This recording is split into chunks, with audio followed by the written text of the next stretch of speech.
خون ٹیسٹ کروانے سے کیا روزہ ٹوٹ جاتا ہے؟ خون ٹیسٹ کروانے سے روزہ نہیں ٹوٹتا ہے۔ انجیکشن لگانے سے روزہ ٹوٹتا ہے؟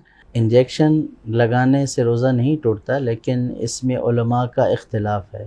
اگرچہ ہمارے نزدیک درست یہی ہے کہ روزہ نہیں ٹوٹتا، لیکن بعض علماء کے نزدیک روزہ ٹوٹنے کا بھی وہ کہتے ہیں، تو اس لیے اس سے بچنا بہتر ہے۔ ٹوتھ پیسٹ کرنے سے کیا روزہ ٹوٹ جاتا ہے؟ ٹوتھ پیسٹ روزے میں نہ کیا جائے، کیونکہ ٹوتھ پیسٹ کے جو اجزاء ہیں ان کے حلق میں جانے کا غالب گمان ہوتا ہے، تو کہیں ایسا نہ ہو کہ اس کے اجزاء حلق میں چلے گئے تو پھر روزہ ٹوٹ جائے گا۔ تو اس لیے احتیاط اسی میں ہے کہ روزے سے پہلے کر لے، یعنی سحری کے وقت کر لے یا افطاری کے بعد کر لے، روزے کی حالت میں ٹوتھ پیسٹ نہ کرے۔ روزے کی حالت میں اگر کوئی نہائے تو کیا اس سے روزہ ٹوٹتا ہے؟ روزے کی حالت میں نہانے سے روزہ نہیں ٹوٹتا، کیونکہ روزہ ٹوٹتا ہے کسی چیز کو جسم کے اندر داخل کرنے سے۔